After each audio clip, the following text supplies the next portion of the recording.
აღნიშნული დარბაზი იქნება თელსალაძის სპორტსკოლის დაქვემდებარებაში, ვინაიდან მოთხოვნა ძალიან დიდი იყო კონტინგენტის და ვერ აკმაყოფილებდა ეს ორი სპორტ დარბაზი აღნიშნული ბავშვების მომზადებას, ამიტომ მოხდა და გადაწყდა, რომ გვალის დასახლებაში მომხდარიყო სპორტსკოლის აშენება. აღნიშნულ ტერიტორიაზე არსებობდა უკანონო გარაჟები, რის შემდეგაც მოხდა ამ გარაჟების დემონტაჟი მეპატრონეებთან შეთანხმებით და ამის შემდეგ აირჩა ეს ტერიტორია და მოხდა მისი დაპროექტება და შემდეგ კონტრაქტი. ბიზნეს პარკთან დაკავშირებით გუშინ მოეწერა ხელი ხელშეკრულებას. ეს ხელშეკრულება არის დასრულება აქვს დეკემბრის ბოლოს, შემსრულებელი ვალდებულია, რომ დაასრულოს აღნიშნული პროექტი დეკემბრის ბოლოს და ვიმედოვნებთ, რომ იქნება კეთილსინდისიერი შემსრულებელი და ჩაგვაბარებს პროექტს, როგორც დაუკვეთით.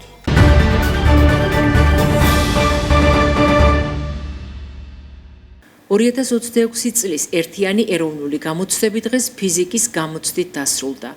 ამის შესახებ ინფორმაცია შეფასებისა და გამოცდების ეროვნული ცენტრი აღწერს. გამოცდის მიმდინარეობას თბილისში 177 საჯარო სკოლაში გახსნილ საგამოცდო ცენტრში შეფასებისა და გამოცდების ეროვნული ცენტრის დირექტორი თამარ მემანიშვილი აკვირდებოდა. ეროვნული გამოცდები 3 ივლისს დაიწყო. 45,000-ზე მეტი რეგისტრირებული აბიტურიენტიდან გამოცდებზე 94% გამოცხადდა. უკვე გაიმართა სტუდენტთა საგრანტო კონკურსიც, რომელშიც რეგისტრირებულთა 79%-ზე მეტმა მიიღო მონაწილეობა. 23-24 ივლისს კი საერთო სამაგისტრო გამოცდა ჩატარდება. საგამოცდო პროცესი მასწავლებლებისა და მასწავლებლების მსურველთათვის კვლავ გრძელდება. ბოლო გამოცდა 29 ივლისს სახვით და გამოყენებით ხელოვნებაში ჩატარდება, რითაც 2026 წლის საგამოცდო პროცესი ქვეყანაში დასრულდება. ნათქვამია ცენტრის მიერ გავრცელებულ ინფორმაციაში.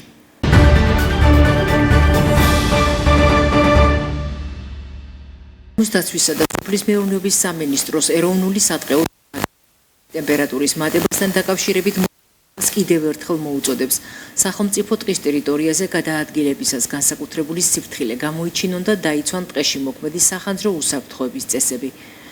სააგენტოს ცნობით ზაფხულის პერიოდში ტყის ხანძრების რისკი მნიშვნელოვნად იზრდება, ხოლო ხანძრის გამოუწვევი ძირითადი მიზეზი უმეტეს შემთხვევაში ადამიანთა დაუდევრობაა. გარემოს დაცვისა და სოფლის მეურნეობის სამინისტროს ეროვნული სატყეო სააგენტოს ინფორმაციით, ტყის ხანძრების პრევენციის მიზნით ქვეყნის მასშტაბით ხანძარ-საშიშ და ტურისტულად დატვირთულ ტერიტორიებზე განთავსებულია საინფორმაციო გამაფრთხილებელი ნიშნები. QR კოდის მეშვეობით ვიზიტორებს შეუძლიათ გაეცნონ ტყეში უსაფრთხო გადაადგილების წესებს, ასევე იმ მოთხოვნებს, რომლებიც საპიკნიკე ადგილების მოწყობასა და კოცონის დანთებას ეხება. საქართველოს ადმინისტრაციულ სამართალდარღვევათა კოდექსის თანახმად ტყეში სახანძრო უსაფრთხოების მოთხოვნების დარღვევა, რასაც ხანძარი ან მისი გავრცელება მოყვება გამოიწვევს 300-დან 500 ლარამდე ჯარიმას, ხოლო ტყეში დაუდევრობით გამოწვეული ხანძრის შემთხვევაში კანონმდებლობა 4-დან 8 წლამდე თავისუფლების აღკვეთას ითვალისწინებს. მაღალი ტემპერატურების ფონზე უნალექო დღეების ფონზე იზრდება რისკი ტყეში ხანძრების გაჩენის, შესაბამისად ეროვნული სატყეო სააგენტოს შესაბამისი თანამშრომლები მუდმივ რეჟიმში ახორციელებენ პატრულირებას და ვიზიტორებს ტყეში სტუმრებს უზიარებენ ინფორმაციას ქცევის წესების შესახებ, რათა მინიმუმამდე იქნას დაყვანილი ხანძრის გაჩენის რისკები.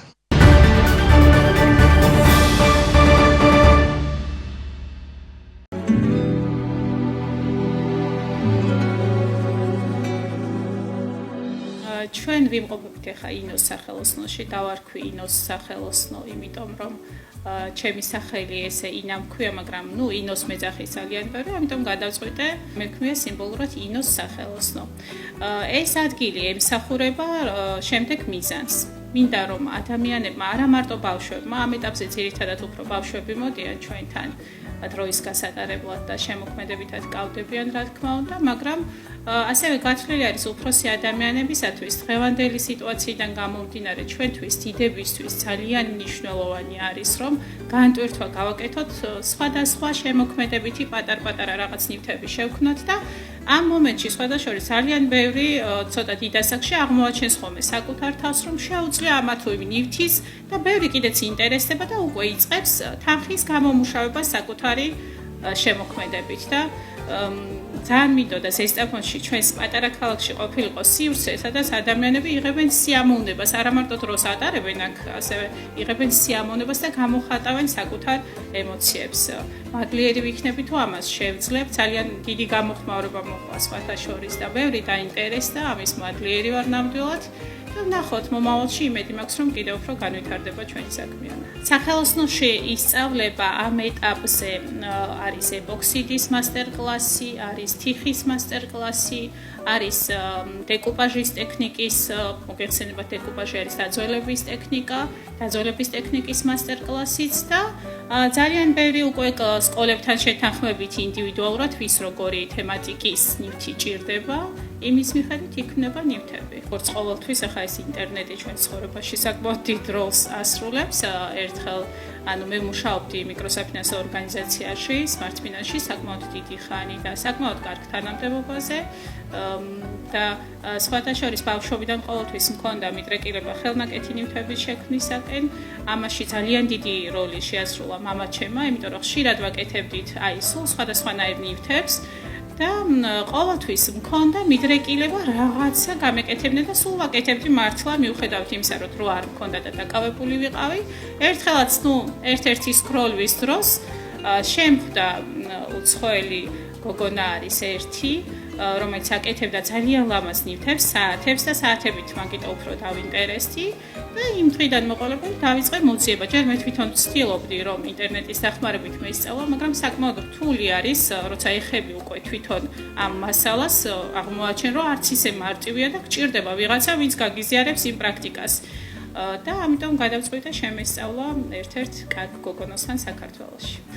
ვერ ვიტყვი რომ საერთოდ ვერცერთ საქმეზე ვერ ვიტყვი რომ რაღაცა არის რთული. შორიდან ჩანს თითქოს რთული, მაგრამ უკვე როცა კიდევ ხელს შეიძლება იმ ადამიანმაც ვინც გასწავლოს რაღაცა გამორჩეს და ვერ გასწავლოს თავის დროზე, მაგრამ პრაქტიკაში თანდათან შენ თვითონ საქმე გაჩვენებს რომ თურმე არც ისე რთული ყოფილა, ასე რომ ნამდვილად ვერ ვიტყვი რომ რაღაცა რთული და ისეთი პროცედურა არის რომ ვინმე ვერ შეძლოს. სულ ვეუბნები ყველას, ვინც ჩემთან მოდის, გონიათ რატომღაც რომ არ გამოუვათ, ყველას ვეუბნები რომ არ არსებობს ადამიანი, რომელიც ვერ შეძლებს ამა თუ იმ ნივთის გაკეთებას. ძალიან მიყვარდა ჩემი საქმიანობა სხვათა შორის, მაგრამ უფრო მეტად გადმოვიხარე მე შემოქმედებითი სივრცისგან, მივხვდი რომ ჩვენს ქალაქს მართლა ნამდვილად აკლია ადგილი, სადაც ბავშვებს, უფროსებს ექნებათ წასასვლელი ადგილი, სადაც დაკავდებიან ესე მნიშვნელოვნად და რაღაც შემოქმედებით ნივთს გააკეთებენ. მიკავშირდებიან თვითონ მასწავლებლები, რადგან ან სოციალური ქსელიდან ახლა შეიტყო ბევრმა, მე რა თქმა უნდა ზესტაფონი პატარა ქალაქი არის და ერთმანეთს ეუბნებიან.